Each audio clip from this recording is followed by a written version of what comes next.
Hello everybody, welcome to the shed, and it is World Gin Day.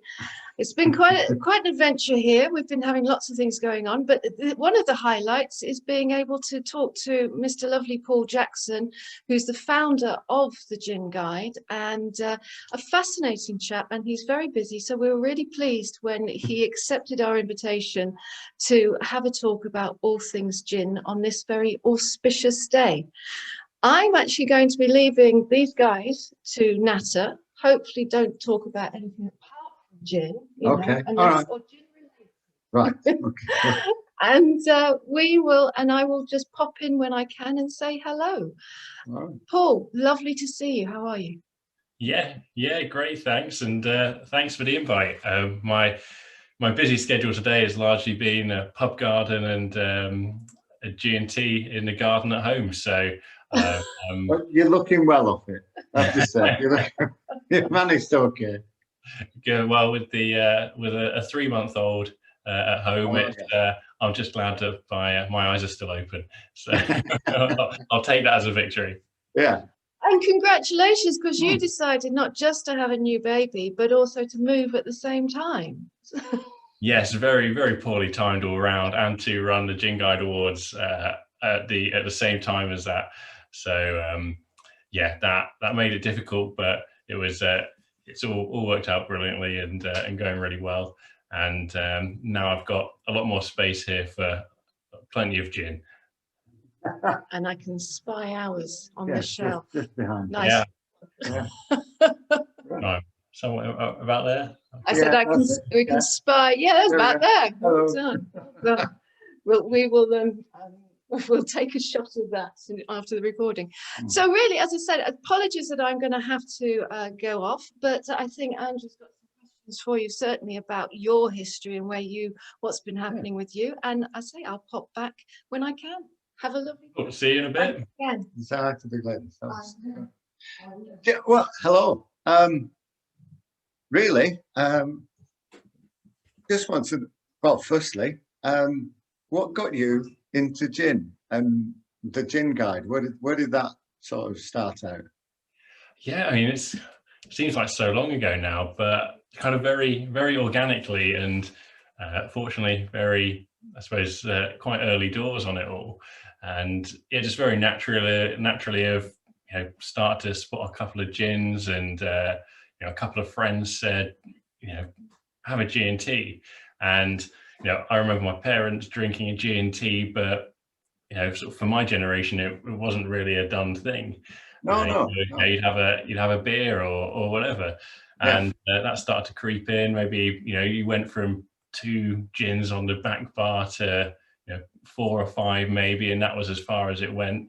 And just absolutely fell in love with it. And from there, we set up what we called Gin Club, which was essentially me and a group of friends, and every few weeks we'd go to a different gin bar in London and try some different things. And from there, really, I was sort of trying to, it was kind of difficult to remember what I tried, what I'd liked, and, to find the information I wanted about each of the gins. So I thought I'd make that information available myself, and I was trying to find out, and I thought other people might want to, and it's grown from there. Well, that's brilliant. I mean, there's similarities between that story and ours, because I mean, we started just compounding, as you can do quite legally yourselves. We'll do our version of that, and we got bored of that within one try, because you thought, hold on, there's a world of different flavors out there. Get the juniper in and then have some fun. But what we found straight away is always take notes, always be sure, because you'd have a little tray with different colored liquids in. Yeah. You get 3 or 4 and you go, what was in number 2? Yeah. So yeah, I can appreciate wanting to, I mean, it is difficult. Well, it's funny, isn't it, looking back now, because there's a wealth of information out there. But like you say, early doors, if you wanted to know what was in a particular gin or what style of flavor you were going to get from it, the only way you could do it was try it. So well done. Yeah. It was one of those ones where at the time there was sort of supermarket gins and obviously your mainstream gins, and there was a little bit of information about them available. And then there was a sort of a small group of very kind of dedicated spirits writers who were writing at a level that at the time I wasn't experienced enough to understand. So reading sort of 10-page essays about a gin and things like that, I think, this is too much for me. I need a sort of a digestible version, and I thought that's what was perhaps the majority of gin drinkers would find useful and enjoy, and be able to use to find gins that they'd like, and find out sort of good ways to serve the gins that they enjoy, and just sort of built it around that basis. And it's sort of the social media following has been great, and that's I mean, a nice side. Yeah, you have to be out there on the social, don't you? It is amazing. It's always a surprise. People get in touch and they go, "Oh, I saw you on this, I heard about that." We've had people come to us and say, "Oh, somebody in Camden mentioned you," and you think, "Well, I don't know anybody in Camden." But just the spread of it is fabulous. I suppose when it's the Gin Guide, we talk about the Gin Guide Awards. Do you want to tell us a little bit about the judging process? Because there are a few places that say, "Oh, we do blind tasting, and we're not, it's nothing to do with who you are or the size of your company and stuff like that." But you've taken it a little bit farther with the judging as well, because there's no sort of team pressure, is there? Yeah, that's it. We've sort of gone to the extreme to make it completely impartial, completely level playing field, no outside influences. It's the gin is judged on the gin, and that's it. Our judges judge in their own time. They're sent unlabeled samples. All the samples have is an entry number and the ABV, and even the ABV is rounded up or down. It's because some gins, if you're at 44.7, someone might know which gin. So it gives it away. So even that's sort of very precise. And we just make sure that it's completely level playing field, and sort of go to the extreme to make it ultra rigorous. And because I think if you don't do that, the results don't mean anything. That's definitely been the aim of what we're trying to make the sort of reputation of it. Well, I think really well done, because obviously from a producer's point of view, you want an honest opinion. You could. I mean, we do get awarded things, and then people say, "Oh, do you want to buy the award package?" You think, "No, that's not the right way of doing things." "Oh, we're the Gin Distillery of the Year if we'll spend X amount of money." But with you guys and doing the individual tasting, I think that's brilliant. Early doors, we were told by a particular competition that yes, it's all blind tasting. It doesn't matter who you are, what you are. And then we got the results back, and they'd marked us down because of our market share, because we were only small. I think, well, that doesn't, what's that got to do with the gin? Why are you doing that to us? So yes, I think your endeavours to make it as unbiased as possible and as honest as possible are just the way it should be. I think so. Really pleased it comes across like that. And the joy of that is that the range of gins that are winners is really, really exciting. There'll be some gins that there'll be some gins from the UK, some gins from all around the world, some massive producers and some absolutely tiny producers, and everything in the middle. And the fact is, if they're making great gin and the judges think it's standout, excellent, exceptional, then it gets the award. And once you get the award, like you say, it's not a case of, okay, can you now pay an extortionate amount for for a package or to get some stickers and things like that. You've earned that award, and you deserve everything that comes with it. So the bottle stickers with the Gin Guide Awards are cost price. They're the amount that the printers quote me and things like that. So I think it's only fair. Yeah, I think it all counts as a positive to us, and certainly within the business, as far as I can tell. People want an honest an honest opinion, because it's better for us and it's also better for the consumer, because they know, oh, I tried that and it was what they said. So and as you said, with the number of gins and the number of countries that are entering these days, it is a brilliant thing. I was wondering, where do you sort of see gin heading? Because as you say, it's changed from a generation ago, even, when we're not all sort of gin and orange or gin and bit of lemon down the pub, and every bar's got a dozen bottles of gin on it. Where do you see the gin market going? Yeah, I suppose it's a tough and easy question at the same time. And gin has just opened up, the whole market to spirits. Really, it's been that sort of gate opener, really, where perhaps people used to drink wine or they'd only drink beer or whatever they might drink, and then they've fallen in love with gin, and then it's opened them up to the whole world of other spirits as well, and different types of gin.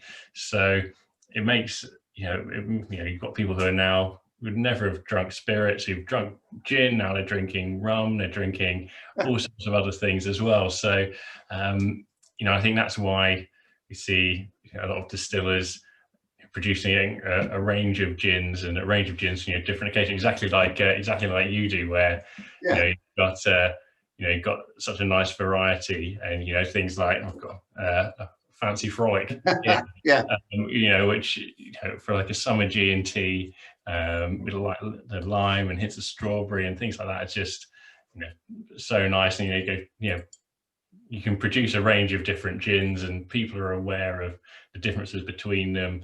Maybe they'll have a spiced gin in the winter, or something more summery when it's good weather. So there's basically possibilities are endless for gin and what you can do with it.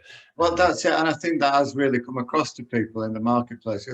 People ask us, where do you see gin going? And Zoe said in particular, when it was parents going shopping and for wine, 70s, 80s, there were three types, and that was it. And now everybody's used to the local supermarket having hundreds of different bottles of wine. And we've seen it with the beer. There used to be hundreds of little breweries, then the big boys took over, and now there's hundreds of little breweries again. And it's just where people are getting used to there being a variety of different styles within a particular drink. And I just think it's great. I often joke that if we'd been sensible, we would have started with one gin, like most sensible people do, but we'd had that much fun developing different flavors and styles of stuff that we, by accident, opened with three, just because it was getting near Christmas and you might as well get that festive one going, which is what the story told me. But then we found when we were out there, it's rather than it just being a simple, there's our gin, do you like it, yes or no? Suddenly with the customers, particularly to two people, you've got a conversation going, because it's all like that. Oh, I'm not too sure what's in this one. Oh, that one's nice. And it just rolls along. And it's good to know that things are building. There are a lot more people involved than even when we started 4 years ago. But there's room, and customers want variety. There's the provenance of your local area. A lot of people tie to that, especially, if they're visiting, they take a little bit of the county back. That's all. But it's great talking to other gin producers. What are you doing? What are you trying? Oh, and I thought, well, I've done this. Why had somebody's doing that? And it's great. We do like that. It's much creativity and innovation and little different ideas, and because it's so versatile, you can be so creative with it. It's everyone's gin is different, and you can have two gins with the same recipe, almost the same botanicals, but made in a slightly different way, and they taste completely different. But it's so true what you say about this local element as well. Everyone's got their sort of local distillery now, and some of the stats I heard of gifting during lockdown, and people saying 80% of the sales have been gifts where people have been sending each other, like, here's my local gin. I'm sending it over to you other side of the country. And when people are visiting friends now, it's like, I'm going to take a bottle of the gin from around the corner. And it's become a really sort of social sharing side of it, which is really, really nice. Yeah, it is. We opened the shop Saturdays, you know, 11 well 5, and we've had some people in doing afternoon G&Ts. But a customer this afternoon, I saw them this morning as I was walking the dog down on the beach, just down the road, just said hello. And then they walk in through the door and say, oh yes, you know, well, I'm visiting from such and such, and my sister who lives down the road said, come here, get a bottle, take it back for them. It's yeah, it's lovely. It really is. I was just wondering, when we talk about our gins and the selection that we've got, I just wondered if you had a particular favourite, or you know, what's the one of the moment here? Well, straight off the this is my shelf of the winners of the Gin Guide Award, right. 2021, and so sat proudly on there is Coco's Revenge, and I think from the first time I tried all your gins, it was a bit of a favourite of mine, and then obviously winning the award this year, you know, as the judges backed me up as well. That's really pleasing. Pleased to see they enjoy it as much as I do. But yeah, it's just it's a gin with so much character, and particularly when you try a lot of gins in the award tastings where it's like, yeah, they're good, they're nice, but they're not they're just sort of lacking a bit of wow factor or oomph. Right. And you know, I think the thing that stands out for me with this is you've got the contrast of flavors between the sort of the bright citrus high notes, and then you've got the spice on the other side. You know, a bit of cardamom, sort of anise, and then goes through to that really nice finish where you've got a warming spice, and it's almost sort of like hints of wintry spice in there. And it's got I guess it's got a journey, which is really nice too. It's not just a flat gin. Like you try it and that flavor is there and it just stays there. It's got a bit of journey to it, and it flows nicely, and it's all cohesive, and you've not got random flavors that stick out and don't quite fit in. So I'm a big fan all around. Great. I'm glad this is being recorded, because I'll remember that. I don't want to inflate your ego too much, but reading some of the feedback for Chili Fest as well from the judges was great, because there's a couple of gins, not many, but you know, a couple that maybe infused with chilies, and your chili sort of spikes out a little bit. They've maybe just taken the gin as it is and infused with chilies, and it's not quite integrated, whereas yours, you've got the backing of lots of warming spice and soft spice in there, and a contrast of the citrus with the chili as well. So it's much more cohesive, and but it's still fiery and fresh. So one of my favorite comments from one of the judges was about Chili Fest was, blew my socks off and loved every minute of it. So normally the judges write in quite a formal way in their feedback. And I love that as one way. It's just boom, loved it. So really nice. Well, I think if hopefully at some point when things lift and you have the time, it'd be great to see you up at the shed. And I think we might have some of the sayings from the judges just scattered. Chili Fest, it blew my socks off. Loved every minute. That's brilliant. Cool. It's I had lots of trips planned for last year. I was starting to plot out maps and routes, and I like to do a nice road trip. I'll pick a spot. I'll drive up, visit a couple of distilleries, stop there, and then on the way back visit a couple more. And all had to be postponed last year, but I'm starting to get my maps together again and plan some trips. So I'm definitely keen to visit. So just Zoe's popping back in. Hello, love. It sounds like you're having a good chat. Yeah, lovely comments about Chili Fest. Oh, really? Yeah, it blew my socks off. Loved every minute of it. It was one of the comments from the judges. We were just talking about where he thought, you know, the gin, where it was going, and it's just the expansion of it that's a great thing. I think one of the things that's helping, I say with awards such as yourself, is when you get into the different styles of gin, because it's not just, you know, London Dry. There you go. It's, you know, signature botanicals and stuff like that. I think it's really helping us from our point of view, because you get some recognition then, because there are a lot of people out there sort of pushing the boundaries of what gin is. Yeah. Because as you know, as soon as you've got juniper as your main ingredient, the world is your oyster, which is, and I think the more people who join in with that, the better. Yeah, absolutely. And I look back at the awards from a few years ago when the range of categories was much smaller, and now and also the number of entries in the contemporary categories has increased as well, which again makes your award the more impressive. And but we didn't used to have a spice gin category because there may be one or two, and so they sort of fitted into it with contemporary gins. But nowadays, it's a whole category in itself. Particularly the last year or two, there's been a great amount of really nice spice gins, festive gins, and it's really, really like competitive category again. So keeps on growing. I'm sure there'll be another category that we didn't have last year that's in next year. Yeah, well, I mean, the thing is, every time somebody comes and makes their own gin in the distillery, be it bathtub or distilled, where the cogs are wearing, and so saying, "Oh, what about that?" Or, "Oh, think about this." So yeah, a lot of things developing, a lot of good places to go. Speaking of which, we've got a gin tour and tasting that's starting in 2 minutes. Of course, So I'm going to have to say thank you very much for this. And thank you for the awards and for the backing and the support. It's brilliant. It really is. Keep on doing what you do.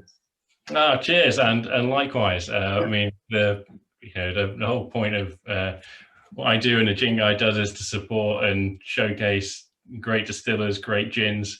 So it's purely just that. And as you know, I'm big fans. So always very happy to chat, and we must catch up again soon as well. Okay. Yeah, I look forward to it. Really do. It's much appreciated what you do, and thank you very much for this. Enjoy the rest of World Gin Day. Will do. You too. Cheers. Meet you soon. See ya. Cheers, man. I'll try and end this. Yeah. See you soon, mate. Hopefully. Bye.